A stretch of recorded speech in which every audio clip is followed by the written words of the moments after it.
Bismillahirrahmanirrahim. Assalamualaikum warahmatullahi wabarakatuh.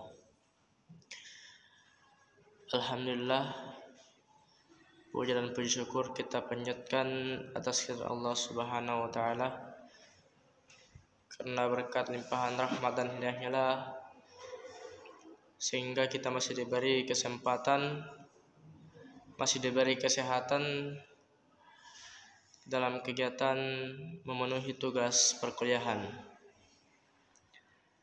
Baiklah, sebelumnya perkenalkan, nama saya Muhammad Yusran Hidayat dari Fakultas Agama Islam, Program Studi Pendidikan Agama Islam dengan NIM 23801020. Baiklah, pada kesempatan kali ini saya akan memaparkan tugas PPT atau poin-poin penting dalam mata kuliah Psikologi Pendidikan yang bertemakan manajemen kelas. Baiklah, langsung saja.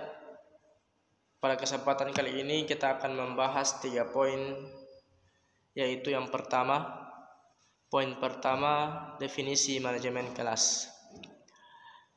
Poin kedua, fungsi dan tujuan manajemen kelas, dan poin ketiga yaitu prinsip-prinsip manajemen kelas.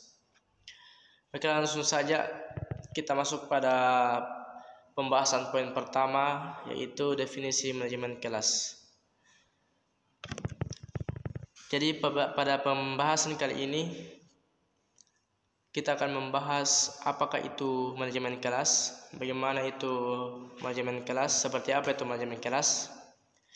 Jadi, manajemen kelas merupakan keterampilan guru untuk menciptakan iklim pembelajaran yang kondusif dan dapat mengendalikannya jika terjadi gangguan dalam pembelajaran. Jadi, seperti apa yang teman-teman dengarkan sekalian, bahwa manajemen kelas ini merupakan keterampilan yang harus dimiliki seorang tenaga edukasi, di mana ini bertujuan untuk menciptakan iklim pembelajaran yang kondusif, dapat menciptakan pembelajaran yang bagus dan dapat mengendalikannya jika terjadi gangguan dalam pembelajaran. Baiklah, kita lanjut pada pembahasan poin kedua, yaitu fungsi dan tujuan manajemen kelas.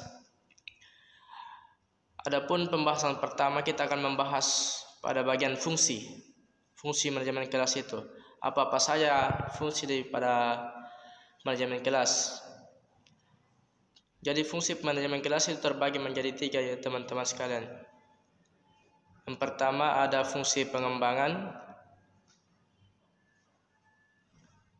di mana fungsi pengembangan ini adalah fungsi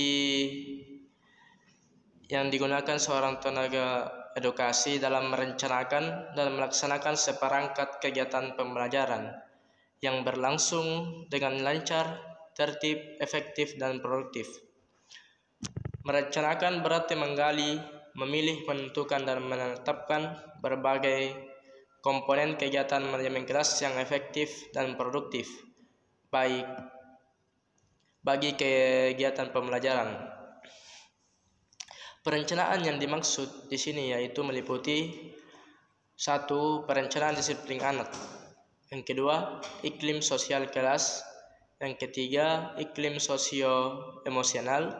Dan yang terakhir, perencanaan lingkungan fisik kelas. Poin kedua, fungsi pengendalian, di mana fungsi pengendalian adalah seperangkat kegiatan guru yang bermakna menjaga, membina, mempertahankan, dan mengendalikan kondisi kelas agar tetap efektif dan produktif bagi kegiatan pembelajaran. Tugas guru atau tugas kita sebagai tenaga edukatif pada bidang ini adalah menjaga, mengontrol, mempertahankan, dan mengendalikan ketahanan kelas. Di mana ketahanan kelas itu berarti kondisi kelas yang dinamis, terkontrol, dan terkendali sehingga perilaku disiplin anak atau iklim sosial, sosio-emosional, dan lingkungan fisik kelas memiliki stabilitas yang tinggi, efektif, dan produktif bagi iklim belajar anak. Pada poin ketiga yaitu fungsi penyembuhan, di mana fungsi penyembuhan ini sama dengan manajemen kelas yang bersifat kuratif. Fungsi manajemen kelas ini adalah mengembalikan kondisi kelas yang dimana telah terjadi kontaminasi oleh gangguan ke dalam keadaan semula seperti sebelum terjadinya gangguan. Contoh kegiatan manajemen kelas yang berfungsi penyembuhan ini dapat dilihat pada contoh manajemen kelas yang bersifat kuratif. Baiklah, kita masuk pada pembahasan poin ketiga yaitu prinsip-prinsip manajemen kelas. Jadi, prinsip-prinsip manajemen kelas ini terbagi menjadi 4 poin. Yang pertama, hangat dan antusias.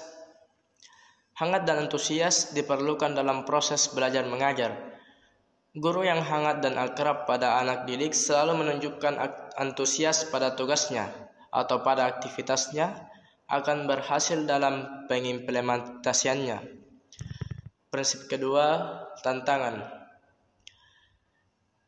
Untuk meningkatkan semangat belajar peserta didik, guru harus dapat memperhatikan dalam penggunaan kata-kata, tindakan, cara kerja, ataupun bahan pelajaran yang menantang. Dan prinsip yang ketiga, bervariasi. Untuk menghindari kejenuhan belajar pada anak, guru harus dapat memvariasikan metode belajar atau alat media, pembelajaran serta pola interaksi terhadap anak didiknya. Yang keempat, keluasan. Keluasan yang dimaksud adalah tingkah laku guru dalam mengubah strategi mengajarnya. Ini dapat mencegah terjadinya keributan pada siswa. Dan yang terakhir, kita masuk pada pembahasan kesimpulan, di mana kesimpulan pada materi yang telah saya sampaikan tadi yaitu manajemen kelas merupakan usaha sadar untuk mengatur kegiatan proses belajar mengajar secara sistematis yang mengarah pada penyiapan sarana dan alat peraga, pengaturan ruang belajar, mewujudkan situasi atau kondisi proses belajar mengajar berjalan dengan baik dan tujuan kurikuler dapat tercapai. Demi tercapainya suatu tujuan dalam pembelajaran, maka dibutuhkan yang namanya manajemen kelas di dalam kelas, yang mana manajemen kelas memiliki fungsi-fungsi sebagai berikut, yaitu yang pertama, fungsi perencanaan, yang kedua, fungsi pengendalian, dan yang terakhir, fungsi pengembangan. Baiklah, mungkin demikianlah yang dapat saya sampaikan tentang materi manajemen kelas. Kurang dan lebihnya mohon dimaafkan, dan saya akhiri dengan ucapan nun wal qalami wa ma yasturun fastabiqul khairat. Assalamualaikum warahmatullahi wabarakatuh.